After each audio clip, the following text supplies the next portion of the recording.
The language war rages on after Tamil Nadu Chief Minister Stalin accused the central government of imposing Hindi on southern Indian states through the national education policy. In the India Today conclave, Telangana Chief Minister Revanth Reddy reiterated that Hindi is not the national language. Revanth Reddy said that the central government is imposing Hindi, the most spoken language in India. He claimed that the BJP should at least give people the option to choose, rather impose something. Andhra Pradesh Chief Minister Nara Lokesh, Andhra Pradesh Minister, Nara Lokesh has rejected the imposition of any language. He said that the NDA promotes local languages. He also mentioned that there is a need to be multilingual to survive in the world. Let's turn therefore to some of the political questions. Your HRD and education. There's this entire debate now raging with the southern states taking the lead, particularly MK Stalin, on the new education policy and the three-language formula. Your father was asked this question 2 days ago in Delhi. He said, I'm not against Hindi. We should be a multilingual country. You can have as many languages as possible. Is that how you see it? That you can't restrict yourself, in fact, even to 3 languages, allow students to learn as many languages as they want? Or do you fear, like Stalin does, that this will lead to the imposition of Hindi? I don't believe impositions will happen in India.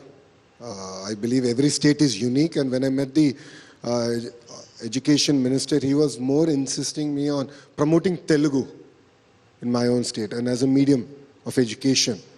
So there's a great thrust from India government to promote local languages and mother tongue, number one. Number two, I agree. I mean, Mr. Naidu is leading from the front. If you look at it, it's not just about 3 languages. Our kids should learn German, Japanese, because that's the next wave of jobs that's opening up for us. I've seen that. Like nurses, home care, there's huge opportunity now in Germany and in Japan.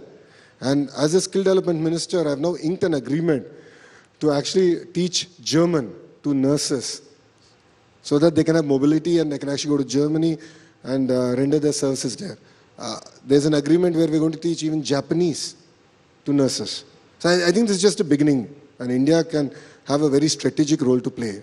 And I believe it's important to learn multiple languages. So you're not going to take a cue from what MK Stalin is saying. You're saying be multilingual, don't see this as imposition of Hindi. You would in fact like probably Telugu to be spoken in some North Indian states? Why not? I think that should be the way. Give the kids the opportunity to learn what they would want to learn.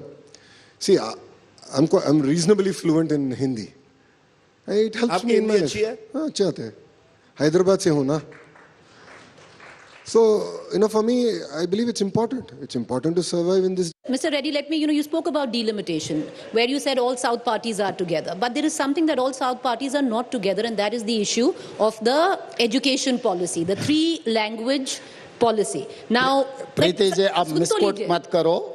South parties are not intact. Entire South population is intact. BJP is not with us. The charge. Political party is not with us. Chandrababu Naidu has made a charge, Mr. Reddy, and he's saying the likes of you and the likes of Mr. Stalin are denying a sizable population in their state the right to learn, if they want, an optional right to learn a link language like Hindi, which will connect the North-South divide. तो कोई भाषा सीखने के लिए कोई जबरदस्ती करने का जरूरी नहीं है. कॉलेज में आपको ऑप्शनल लैंग्वेज फ्रेंच भी था, जर्मन था, संस्कृत था. अगर आप सीखना है तो कोई भी सीख सकता है. Hindi is largest speaking language. This is not national language. You try to understand my point. The largest speaking language is Hindi, followed by Telugu, followed by Bengal. तो हिंदी के लिए इतना कोशिश कर रहा है मोदी जी या नहीं तो भारतीय जनता पार्टी, तेलुगु के लिए आप क्या फैसिलिटी दिए? सिविल एग्जाम्स में तेलुगु लैंग्वेज पूरा निकाल दे. Hindustan largest speaking language is Hindi, second largest speaking language is Telugu, third largest speaking language is Bengal. तो आप खाली हिंदी पकड़ कर हमारे सर पे डालने के लिए जो कोशिश कर रहे हैं, they are saying it's optional, but allow people to pick that option if they want to. Optional रहा तो किसी को दिक्कत नहीं है. मैं आज हिंदी में बोल रहा हूँ, तो हिंदी तो मैं सीख कर बोल रहा हूँ ना. तो ये आप जबरदस्ती हमारे पे मोर मारने के लिए कोशिश मत करो। वो खिलाफ है हम लोग। अभी कोई बिजनेस करने वाला इंग्लिश हम सीख लिए, this is not our own mother tongue, but just education for employment for business we are learning English. अगर वैसे कुछ हमारे लिए कुछ फायदा है हिंदी सीखने से, मुझे फायदा दिखा राजनीति में, हिंदी सीख लिए तो मैं आके टोक सकता हूँ मोदी जी को।